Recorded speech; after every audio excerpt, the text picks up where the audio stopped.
লোকসভা নির্বাচনের আগে বিজেপির গোষ্ঠী কোন্দল চরম আকার নিল তুফানগঞ্জে। কয়েক মাস ধরে গুঞ্জন শোনা যাচ্ছিল গোষ্ঠী কোন্দলের। সোমবার রাতে তুফানগঞ্জ ব্লক বিজেপি কার্যালয় কার দখলে থাকবে সেই ঘটনাকে কেন্দ্র করে ধুমধুমার কাণ্ড বেঁধে যায় বিজেপির বিধায়ক গোষ্ঠীর সাথে বিধায়ক বিরোধী বিক্ষুব্ধ গোষ্ঠীর মধ্যে। যদিও পরবর্তীতে ঘটনাস্থলে তুফানগঞ্জ বিধানসভার বিজেপির কনভেনার পৌঁছে পরিস্থিতি নিয়ন্ত্রণে নিয়ে আসে এবং গোষ্ঠীদ্বন্দ্বের কথা অস্বীকার করেছেন তিনি। তুফানগঞ্জ বিধানসভার বিজেপির বিধায়ক গোষ্ঠীর বিরোধী বিক্ষুব্ধ গোষ্ঠী হিসেবে পরিচিত কোচবিহার জেলা কিষাণ মোর্চার সহসভাপতি প্রসেনজিৎ বসাক সহ অন্যান্যরা। জানা যায়, সোমবার রাতে জেলা কিষাণ মোর্চার সহসভাপতি প্রসেনজিৎ বসাক সহ কর্মীরা বিজেপির কার্যালয়ে আসেন। সেই সময় কার্যালয়ে বৈঠক করছেন বিজেপি যুব মোর্চার সভাপতি শুভাশিস ধর।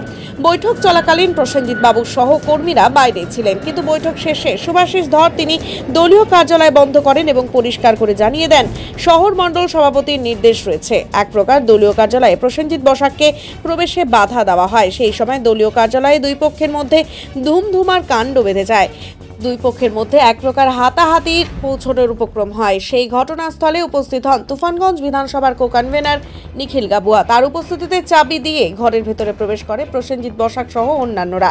সূত্র মারফত আরও জানা যায় যে বিজেপির কার্যালয়ে নিশীথ প্রামাণিক এবং মনোস্টিকার প্রসেনজিৎ বসাকের নামাঙ্কিত পোস্টার শহর মণ্ডল সভাপতির নির্দেশে বিজেপির কার্যালয় থেকে সরিয়ে দেয় যুব মোর্চার সভাপতি শুভাশিস ধর। এছাড়াও জেলা কিষাণ মোর্চার সহসভাপতি প্রসেনজিৎ বসাককে চিকা বলে সম্বোধন করে সোশ্যাল মিডিয়ায় পোস্ট করে যুব মোর্চার সভাপতি। প্রথমত বলি, আমাদের বিজেপি পার্টি অফিস যেটা আছে সেটা খোলার দায়িত্ব আরেকজনকে দেওয়া আছে।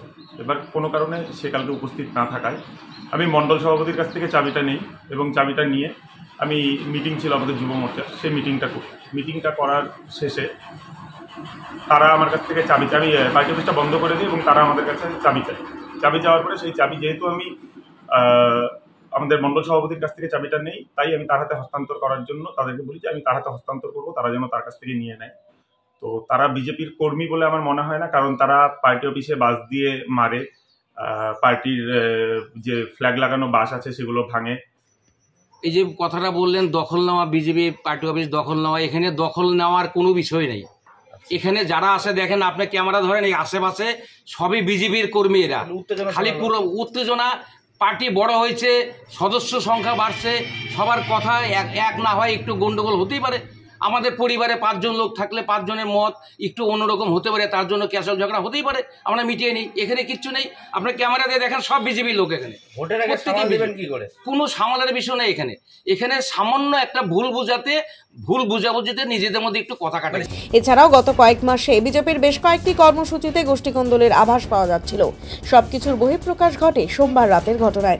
প্রসঙ্গত তুফানগঞ্জ বিধানসভার বিজেপির বিধায়ক গোষ্ঠীর মধ্যে রয়েছে শহর মণ্ডল সভাপতি বিপ্লব চক্রবর্তী সহ অন্যান্যরা। সুতরাং কার নির্দেশে এরকম কাজ হচ্ছে বোঝাই যাচ্ছে বলে কিষাণ মোর্চার সহসভাপতির অভিযোগ।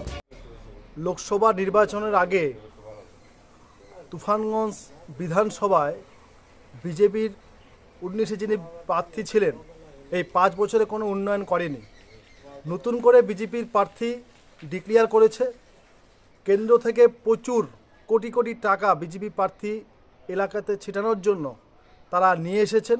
সেই টাকাকে ভাগ করার সময় এই গণ্ডগোল লেগেছে। তারা কে কত টাকা, কোন গ্রুপ কত টাকা নিবে, ভাগ করবে, তার জন্যই বিজেপি পার্টি বিষয়ে গণ্ডগোল চলছে।